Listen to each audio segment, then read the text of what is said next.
All right, guys, welcome to the 7th episode of Chief Concerns. Almost 2 months into the show. I love it. The very first Kansas City Chiefs debate style show with former players talking about the current team. And this week we have kind of a different look here. We got our guest, Patrick Surtain, coming on here. Patrick, it's great to have you, buddy. Thanks for having me, man. So what was your guys' initial thoughts on what we saw on Sunday, just to kind of get into what we saw Sunday? I mean, my opinion on it, it's one of those games that just for ratings, you always put the hot team on TV no matter what. And just to keep people interested, you don't go for the blowout. So you just try to keep pace and, get the win as long as you get the win. So it was one of those, I felt like with a team like the Broncos, they're missing too many key players offensively and defensively. So for it to be that close, it just seems like we didn't go out and give our best. And I don't know if it's just for the ratings so that the fans will stay interested or what, but shit, you don't get down in the red zone that many times and don't put up 6. And we're way better than that. And I'm not taking anything from Denver. They're a good team, but like I said, they're not. All they have to me is Chubb on defense. They got some decent receivers and an up and coming quarterback, but he's not good enough to run match for what we got on offense. So, JD? Yeah, you know what? And I don't really think, man, it has to do with the ratings. I don't know if we could get that deep into it. Them jokers start thinking that we doing things, everything's scripted. That's starting to go around the internet now that NFL the games are scripted. That's a crazy conspiracy theory to me. But I mean, to be honest with you, I always say, man, it's always going to be difficult when you play, a divisional opponent, like regardless, so twice a year, man, these are teams that know what you do, who you got, your pieces. And so, like I said, man, the bully down the street, you've been fighting all your life. I mean, he knows your weaknesses, he knows your strengths. And so, they was going to take a chance to do what they could coming into, the stadium and throw us off. But I think the lack of play, and it's a problem. It's been happening, especially in a few games. Is when we get into the red zone, we just can't score, and so we go into like all that little, running, motion and trying to get guys out, trying to trick them. But when it gets tight down there, I really believe, it's kind of the advantage of the defense, especially if you don't have a running game, and that's our problem. We don't have that pound it out, just get it.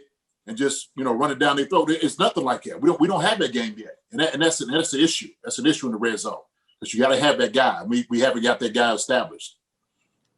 Patrick. Yeah, man. Obviously, the Chiefs have been so dominant that you expect them to blow teams out each and every week, especially a team like Denver, a young up and coming team, who shouldn't be able to stay close with them, but. At the end of the day, man, we all play the game and we all know. I think it's just a bug on the windshield. It's the NFL. It's a long season. You go into week 11 to 12, you're going to have these type of games. And like I tell my kids, man, at the end of the day, a win is a win is a win, especially in the NFL. Guys get paid money too. And, even though the Chiefs are the better team, sometimes you play down to the level of your competition. So that's all I think it was.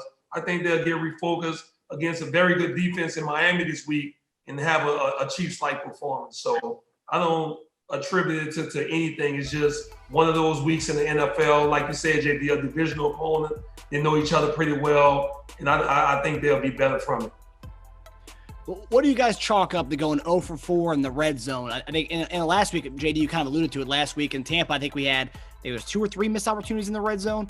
But what you guys chalk that up to, is that the Broncos defense, or is that cutesy offense where we try to get Kelsey the ball to throw the ball to Patrick on a little motion route, which you kind of alluded to, JD. Just like do we get too cutesy sometimes instead of just play football, just get down there and play it instead of having to do these weird kind of trickery type things that we like to do when we get down there. I think that's part of it. And we used to call it, man, on offense is just big boy ball.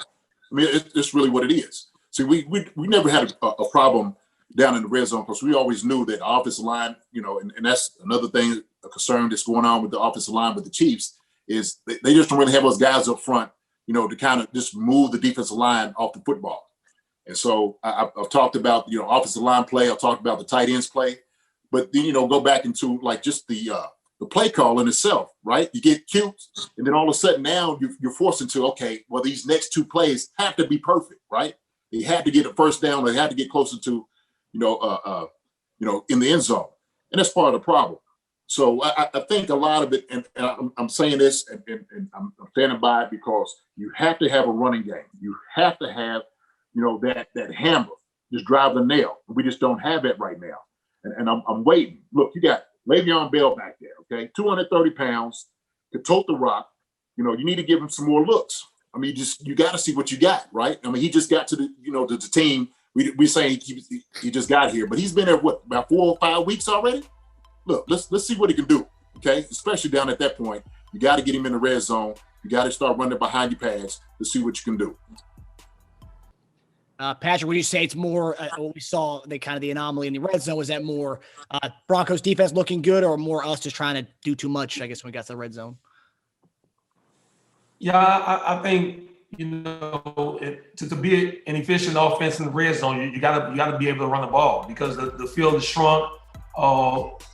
Defenses can cover most of your pass routes. So we've seen, I guess, over the last 2-3 years, the Chiefs, they get kind of cutesy down there. They got the shovel passes and the underhand passes and the throwback to the quarterback.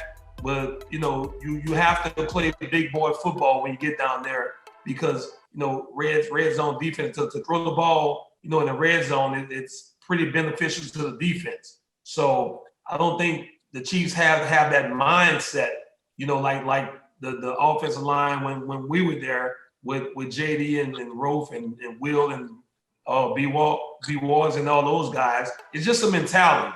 And, they'll figure it out, 0 for 4 with that much talent on the offensive side of the ball. I'm pretty sure Andy Reid and those guys, they'll figure out a way to get it done this week. I mean, to me, it was a whole lot of trickery, and it's just way too much. I think we got a good running back, even if it's running back by committee, because both of the guys are proven, and to me, Clyde has only had the one bad game against the Raiders. Other than that, I mean, he's not going to go for 100 yards, because that's not a team that we are. We're a pass-first team. Like, we got way too many weapons out there on the outside. So for us to get it, 50, 60 yards out of one of our running backs, that's good. That just opens up our offensive playbook that much more. But down in the red zone, we get away from that, and because we don't run the ball a whole lot. We're a pass-first team. And it seems like last week's game, we were just focused on Kelsey. And nothing against it. He's a great tight end. But most of the key plays, it was all focused on Kelsey. And the trickery stuff, I don't know if it was just because it was against the Broncos and we felt like we had that that was a time and place we can, throw those plays out there. But yeah, in situations like that, we got to capitalize it and come away with 6. You can't go 0 for 4. At least, 1 touchdown out of it. So let me ask you this, man. So, you brought up that point, right? He's only had 1 bad game. But would you say he's not really a in between the tackles runner? No. He ain't that guy, right? So you would have to say Williams, who of course, who did well for us last year. Then of course, Le'Veon. So those 2 guys, obviously, you want to run between the tackles if you can. And then Le'Veon, because of his style, he stops to start.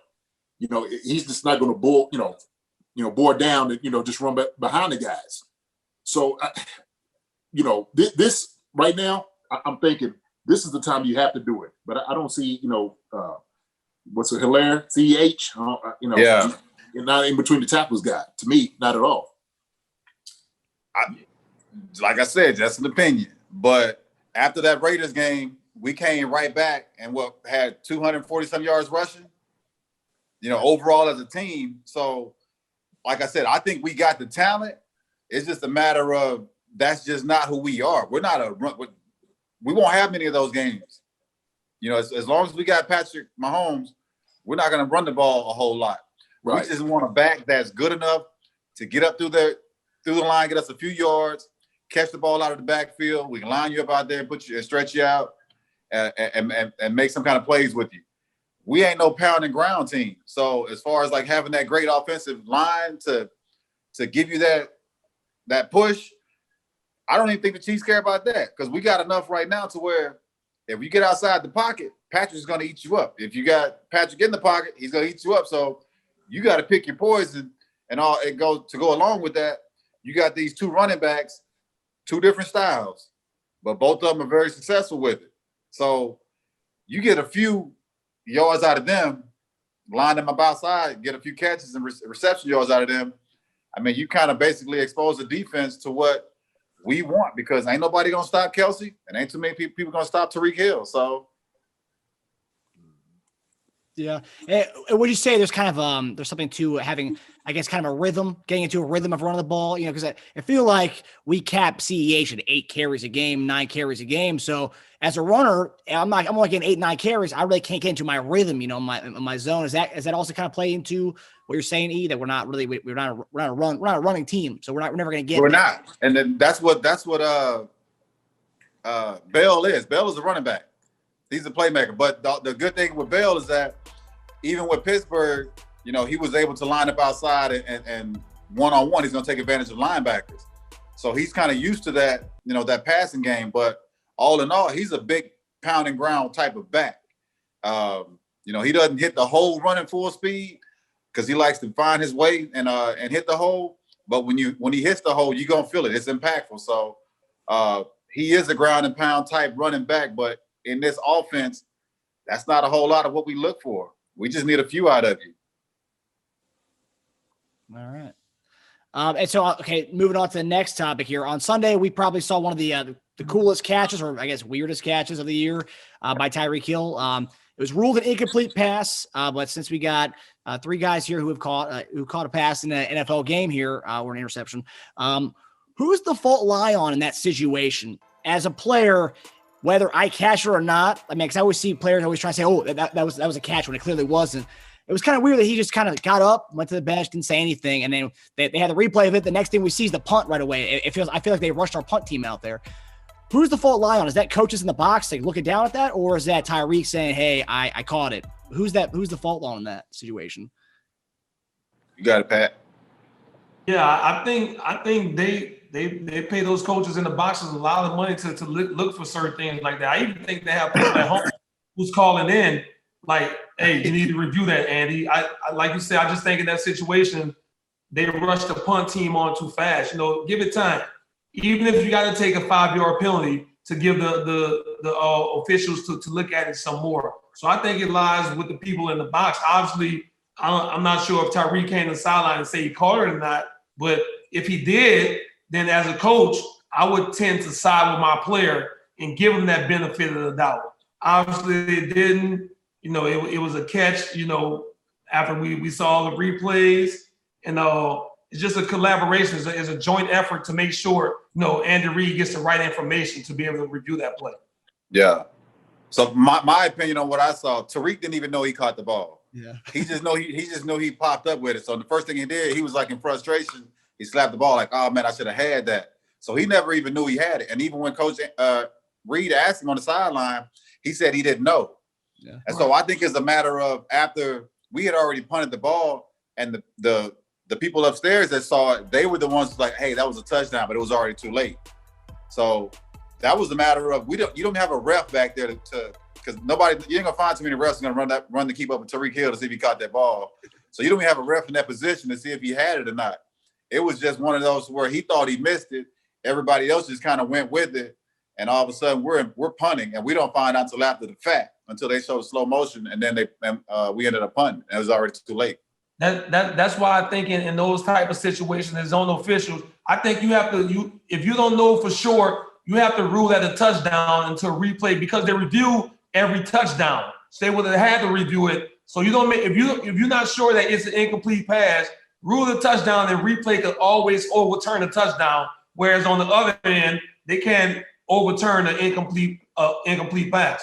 But there wasn't even a ref back there though, because that was in the end zone. I think that was a 40-yard catch. So it was deep. So you don't have a ref in the end zone for that back line to see what happened. Yeah. So basically, don't nobody know what happened except for Tyreek Hill and the dude covering it. All right. So I could tell when I'm talking to defensive guys, right? I can tell this. I can tell when I'm talking to defensive guys. There has never been a ball thrown that's been close to me that I haven't caught. Trapped or near me, touched my body that I haven't caught. Hey, if this sucker bounces 5 yards from me, I'm gonna pick this joke up and hold it up like I caught it. You know what I mean? Hey, coach, I caught that. That's what hey man, that's a bad. You can't put that on a defensive guy because there's a lot of times when the ball hit the ground and we still gonna pop up and say we caught it. Absolutely. Yeah, I mean, we want that INT. Yeah, but your first thing y'all be like, no, ain't getting here, ain't none of that, right? Offensive guy, first thing you do, I don't care if it's near you, you can trap it. Hey, you cuff that joker. Hey man, I caught this football. You come over here jumping. I don't care if you scream, man, coach, I caught that ball. I'm telling you. And that's why Andy went to him like, man, you didn't know you caught it? Look, I don't care. Look, and every receiver will tell you, look, you caught every single ball thrown to you. Unless that joker just popped off into the stand somewhere that you know you didn't catch it, that joker's yours, man. That's yours. That's Tyreek. I call it Tyreek's fault. And I get past whole thing. It was on Tyreek. So that's what everybody's saying. It's on Tyreek because there's no other way anybody else can call it, though. Right. So even if he didn't catch it, he should have just lied like he called it. Oh, you lie all day. Lie all day. Lie like a rug if you need to. Shoot, I don't care. Kick the screen. You know what I'm saying? Throw your helmet. Just start getting animated with everything. Trust me. I ain't dropped not one ball near the end zone. Shit. I caught that. and I'm gonna be honest, man, I'm upset because I actually lost my fantasy because he didn't score. Oh, that's why it's coming out now. Oh, man, that hurt. I lost by like 5 points, man. That's all I needed right there was that touchdown. That would have to be it. That would seal the deal. That would seal the deal. But Marcus, I thought you said it was 3.5. The spread for that game was the week before was 3.5. I got screwed by the Tampa Bay game. I had it at 3.5. This week was like 9 or 7. Oh damn! I thought you said this game was like 3.5. Yeah, that was Tampa. I got screwed from that one. Okay. But as far as this one goes, I know JD, you said like whether I caught it or not, I'm saying yep, I caught it, and I'm gonna tell the coach that. But there's times where I watch games where a guy blatantly dropped it, and he's coming up telling the coach like challenge it. You're gonna lose a timeout by doing that. Hey, every single time, man. You hope the joker got double vision, something like that. They missed something. The guys up in New York missed a call too. You're just hoping they just make a mistake. I mean, at least play it off like you did catch it, right? Just play it off. And I get the frustration part, like, dang, I didn't catch it. But shoot, it's like, man, that's when you become an actor. Shoot, become Denzel at that joker. Yeah. All that, shoot. It's risk versus reward. Touchdown or a timeout. See, I'm gonna lie every time. Every time. Do you guys have any memorable moments of a pick that you guys had or a catch you had that was ruled incomplete, or that was incomplete, but they called it a catch? Do you guys have any ones that you remember that stands out? I know for a fact. I'll tell you when I got one for a fact. We was playing Baltimore in Baltimore, and we had just put this play in, and Trent threw it was a corner route to me. Man, I laid all the way out. I mean, it was pretty. I'm telling you, man, I'm laid straight out, all 6'6" of me, right? I got that joker with my fingertips. You know what I'm saying? I pulled it in, and I tucked it. And I remember Ty Collins said, man, JD, good catch on the side, because I caught it on our sidelines. Man, that joke on the sideline was like incomplete. Man, I got up, man, took my helmet off. I'm like, what are you talking about, man? It was one of my best catches I ever made. And I was mad. I was mad at the coaching staff because they didn't even what's the name? They didn't even challenge it either. So I was pissed the whole game after that. Had the knee down, it would have been at the 1-yard line. And that pass is caught by Jason Dunn, but not caught now as they're ruling it incomplete, saying that he didn't have possession. The line judge is there. Another look, John. I don't know if that's clear or not, but once the foot's on the line, it should be a touchback. Here's another one. We're looking at the other play here now. Ball was coming loose. It looked like it was coming loose, but you didn't see it come loose.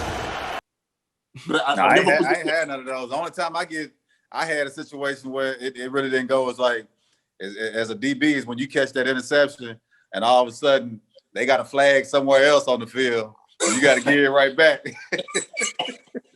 Hell yeah, I hate those.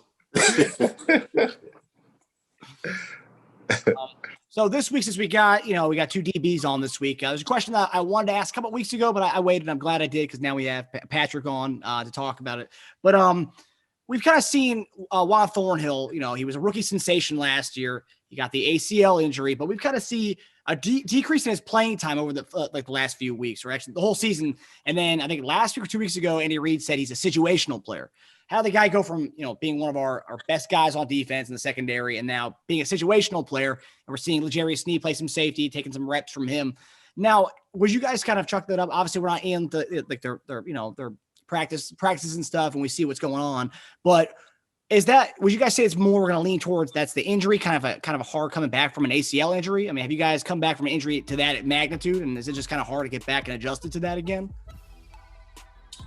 Hey man, this is a performance-based business, and if the coaches don't feel like you're getting it done, they're gonna put somebody else in there. So I think Thornhill is a solid football player, but obviously he's doing something's on film that's leading the coaches to go in different directions. I don't know if it's certain packages they want to play with different guys, but something's going on. As a player, it's frustrating. You hate it. But the only thing you can do is keep working, man, because at the end of the day, you always want to play away. So you can't go on stage, you can't go in the dumps. You got to be ready when your number's called. I'm pretty sure he will. Yeah, that's it. And it sucks being in that position to lose it due to an injury. But when he comes back, if he's not performing at the level that they think he's ready to go in, I had that after I had back surgery. And they had just brought you in, Pat. And I came back. Hell, I was like, damn, they got Patty and they brought all these other dudes. I got to fight for my position. And so I ended up getting my job back, and Pat was on the other side.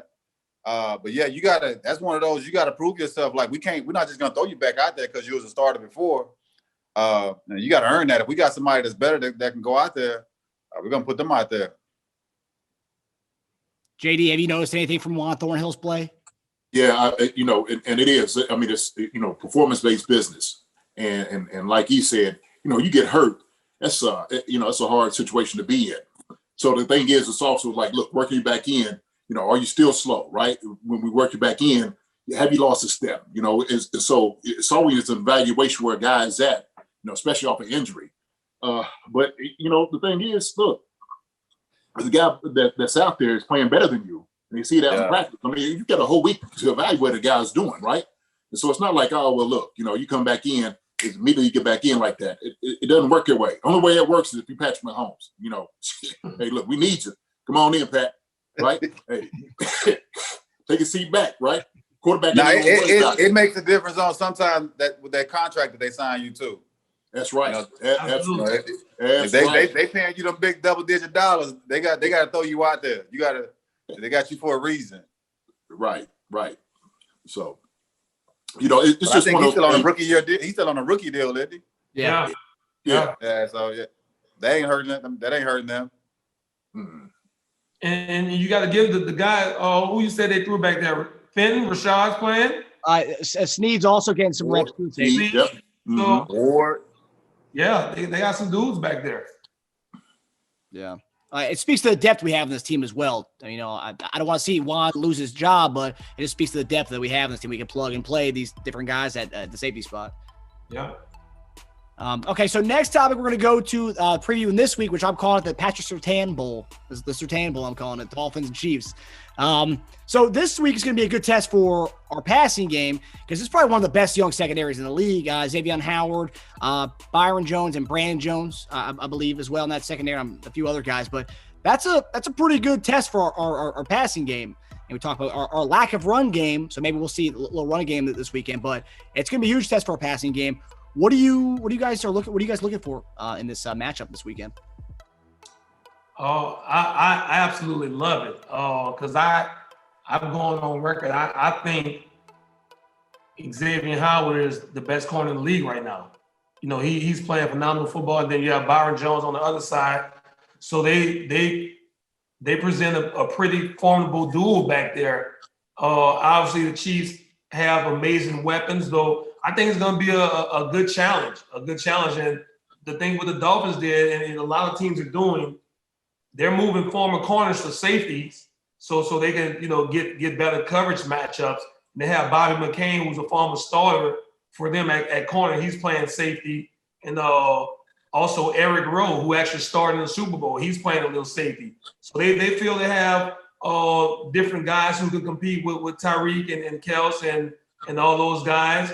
And the coordinator, the head coach, he comes from New England. So I would suspect them to run, that zero blitz package that they've been so successful with this year to try to, confuse Pat, which he probably can't do. He knows where he's going from the ball, but just to give him different looks. But they're going to leave those corners in man-to-man. But on the other hand, the Chiefs have some explosive weapons that could beat them. So it's going to be an interesting chess match, and I'll actually be at the game. So I'm looking forward to seeing it.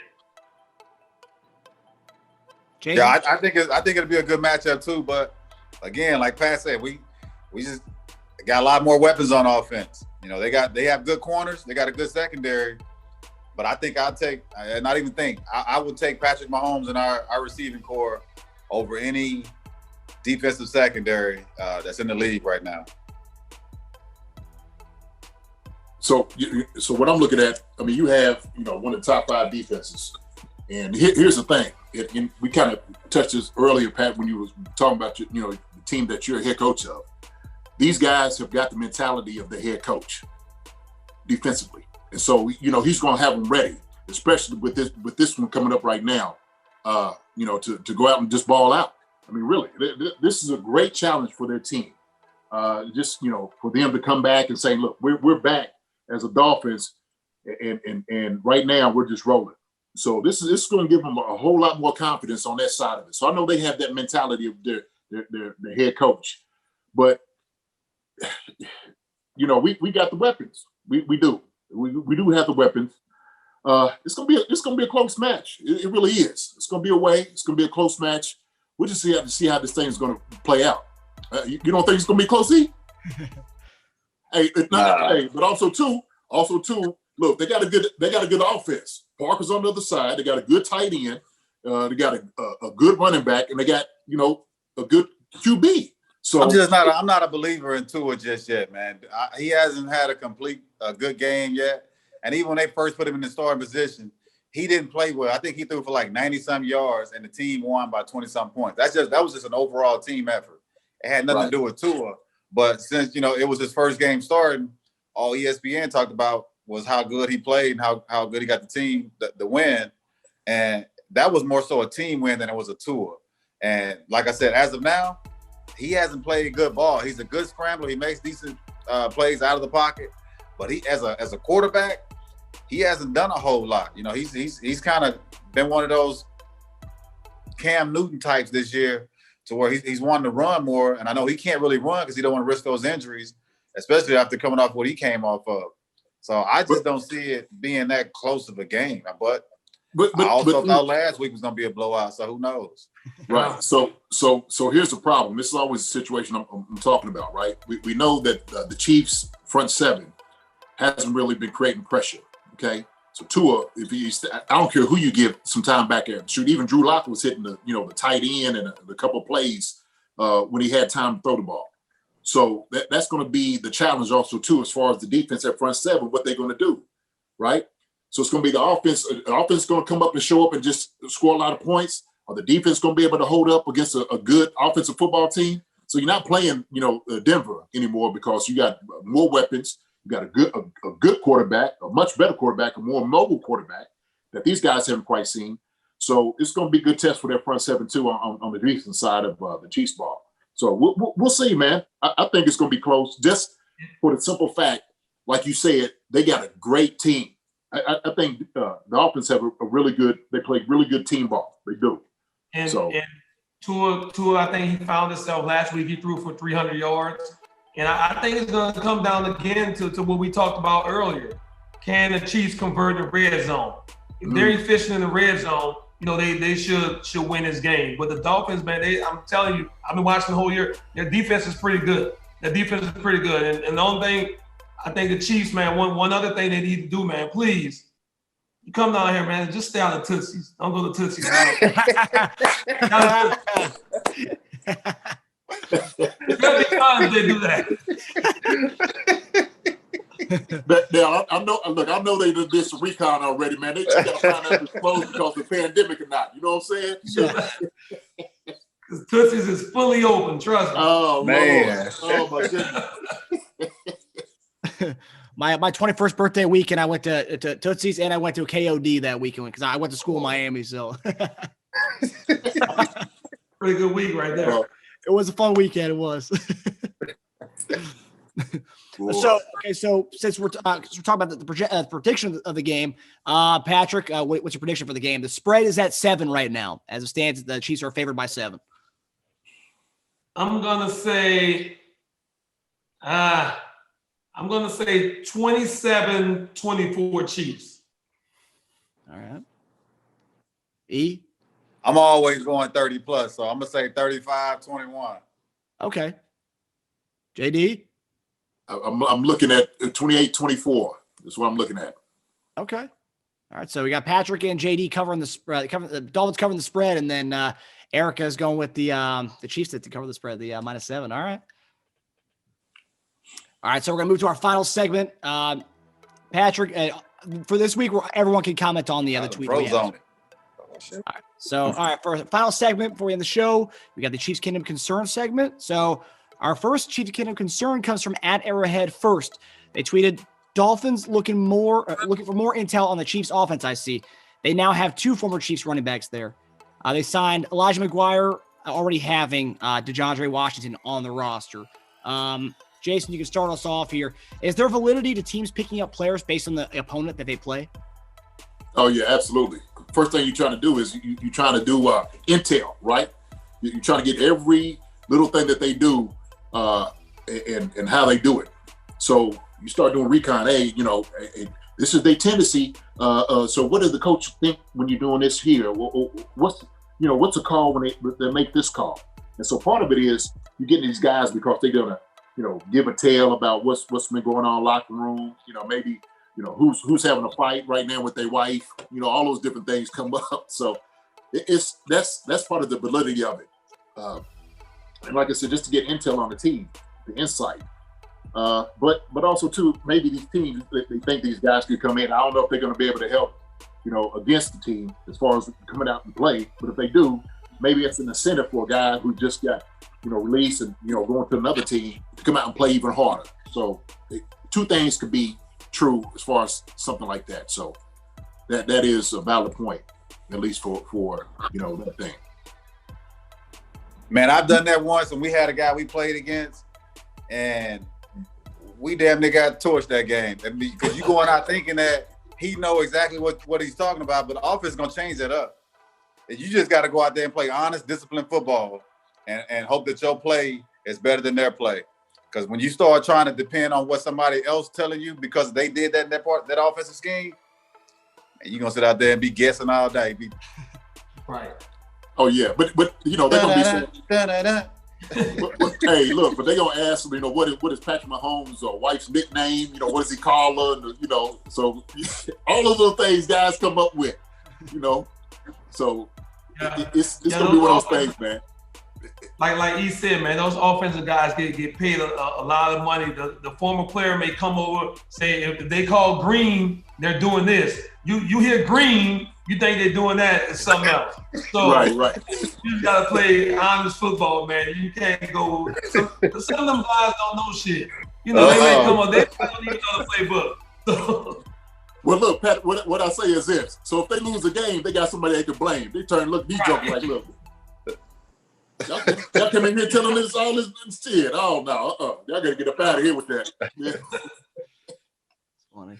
Hey, Eric, who was you said that happened one time where a guy came over and you guys got torched that game. What was the example? Who was the player? Who was that we had that we ended up playing against? I can't think of the guy's name. I think he went to the Raiders. And so everything that we thought, he came to us from the Raiders, and everything we thought that they were supposed to run, nothing. Talking about absolutely nothing. So you just had to go back to what you know. Play honest football. All right. So our final Chiefs game of concern comes from at Arrowhead or at Inside Arrowhead. Sorry about that. They tweeted recapping the week.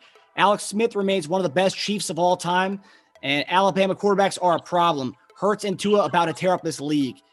Patrick, you can start us off here. Since you got the ties to Alabama and those quarterbacks there. Yeah, just seeing both of them firsthand. I think they need some time. I wouldn't say they're gonna tear the league up just yet. They need some grooming. They need to just figure out the NFL game, which is totally different from the college game. Do they have talent? Absolutely. Do I think they're gonna have success? I do think so. I just think that at this point in time, they don't have enough weapons to be successful. With the Dolphins, they have Devontae Parker. They have Gesicki, the tight end, who's playing good ball. The receivers for the Eagles are in and out, man. D-Jack hasn't played most of the year. Alshon Jefferson's been in and out. They're just getting Zach Ertz back. So those guys have to have a full complement of weapons before we really see their full potential. Eric? Yeah, I like both of them. They both got a lot of potential. I think it's way too early to say they're going to be the face, especially now because I don't see what I've seen in a young quarterback like Patrick Mahomes to come out with all the talent and to put it on display the way that he has. Now, what we saw in college from those two guys, can it be the same? I don't know, because they were such a dominant team in Alabama. Like you got a team full of five stars coming, and you're playing against these, smaller divisions. I mean, I figure like Alabama's supposed to win it every year because they got the top of the crop. And so to see these guys being in positions to where I like what Jalen Hurts is at with Philly, and especially how Philly is falling apart. It's just like everything is just falling in his lap the way he needs it to be. And he doesn't even have to be successful at the moment. Just go out and play an average game, and he's going to look better than Wentz. And Tua, I think they did him well by giving him the reins to the offense midway through the season to let him see and feel, get a feel of the game after Fitzpatrick had gotten off to a hot start. So, I mean, I like the position that both of them are in. So I can't say that they're going to just come tear it up at this point. Way too early. JD? When I seen him in college, it's almost unfair to have two guys that good on the same team at one time, with Hurts and Tua. So I think Tua's going to do a great job. But I will say this, and this is me getting some information up in Philly. If Hurts doesn't work out up there, Doug Peterson is on the chopping block. That's crazy to me. But that's how Philly goes. I mean, and I played in Philly, man. I know how the fans are. And it's like, look, we paid Carson Wentz $150 million, $150. You bring this kid in who runs kind of gimmick plays every once in a while. But I like him. I like Jalen Hurts. I do. But I know right now the pressure, because, it's just part of like the media, the pressure is on him to perform well. Because if he doesn't, I mean, he's putting a lot of people in jeopardy. So, I mean, Doug and whatnot, but Doug believes in him. I like Hurts, man. He's an athlete. He's got a good arm. But I think, what are you going to do? You going to eat the 150? What are you going to do with it? So, but yeah, hey, I'm pushing for him. I hope he gets it. But he's going to save some lives if he does. He's going to save some lives. Yeah, and I think the cool thing about Hurts is, the whole situation with Tua coming in and then him transferring to Oklahoma. I mean, he played in two very different offenses, and he kind of, I think he had more touchdowns or more total yards than Kyler Murray and Baker Mayfield at Oklahoma. In that one season he played. So that shows, I mean, the guy is legit, and he can catch on to different offenses. Having no preseason doesn't help this year, but he looked all right in cleanup duty. But I think, I was watching one of the shows and they were saying that you cannot base a player on coming in during a game, because the defenses haven't had time to kind of like the way Herbert looked against us. We didn't game plan against. We game plan against Tyrod. We had no time to game plan against Herbert. I mean, right. It looks like that may have happened with the Green Bay and Jalen Hurts, because Hurts looked good at the end of that game when he came in. Yeah, so I think just even with those guys just being athletes, they got a good feel at what the NFL really is about. And what you did in college, if you can't throw the ball, you're gonna see how fast the NFL is. You got defensive linemen that can run you down.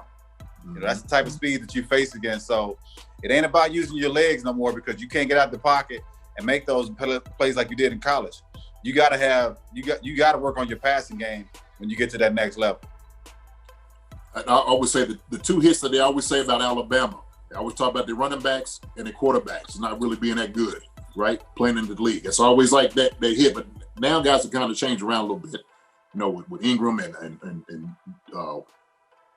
Henry, Jacobs. Yeah. They got a whole bunch of them. Yeah, they do now. But you remember they was putting running backs in, them jokers couldn't stay up. It's crazy. It's crazy. They had Ingram, Derrick Henry, and Kamara on the team at the same time. Kamara transferred.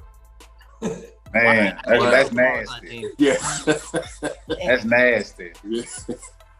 Was Harris on that team also, or was Harris too young at that point? Yeah, he was younger than them. Yeah. And he's starting to come on too. I mean, you know what else they had? They had Trent Richardson. That's right. Oh, that is right. I forgot about him. Yeah. Mm-hmm. Who was that one joke almost ate yourself out of the league that was up at Green Bay? Eddie Lacy. Eddie Lacy, yeah. Yeah, Lacy. Oh, Yeah. Oh, he did almost. He did. he did, yeah. All right, guys. Well, that does it. Patrick, it was great having you on, man. I hope maybe you can come back later on in the season, maybe in the playoffs if the Chiefs Dolphins play each other again in the playoffs. Maybe that'd be amazing. Man. It's always, We'll get him on anyway. It ain't it's always good to catch up with course. Jules, man. Awesome, man. Well, we'll see you next week. We'll discuss the aftermath of the Dolphins game and discuss the upcoming Saints game, which could be a Super Bowl preview. I know that Jason thinks it's gonna be the Bucs and Chiefs. I don't know if he's changed his mind after that beating we gave him a couple weeks ago, but we'll see. What were you gonna say, Jason?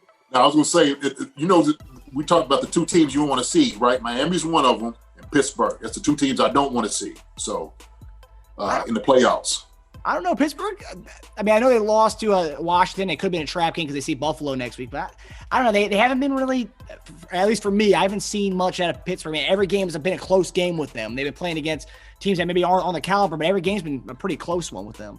Are you jumping on their back now since they lost one? Everybody jumping all over? I'd rather play Pittsburgh than Cleveland and Baltimore. I don't want Baltimore to make the playoffs.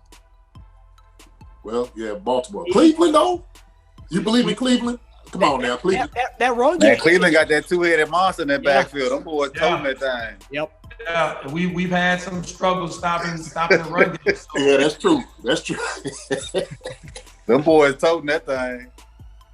I mean, and they can just milk the clock all game with those two. We're gonna get Patrick. We're gonna see the video, the camera on Patrick all the time on the sideline. So we're waiting to get in. If they get in the playoffs, we have to play them. Miles Garrett is coming now. He's a dog. Oh yeah, yeah. Shoot, and Hunt plays if he plays against Kansas City. Oh shoot. True. Yeah. He's gonna be amped up for that game. Yeah. All right, guys. Yeah. So if anyone has any Chiefs Kingdom concerns, just tweet at us at @ConcernsChief, and please subscribe and follow Chief Concerns on YouTube, Spotify, and Apple Podcasts. Again, Patrick, it was great to have you, man. We can't wait to have you on again, my buddy. Appreciate you, Diddy. All right, y'all be easy, bro. All right, Pat. All right, my brother. Yeah.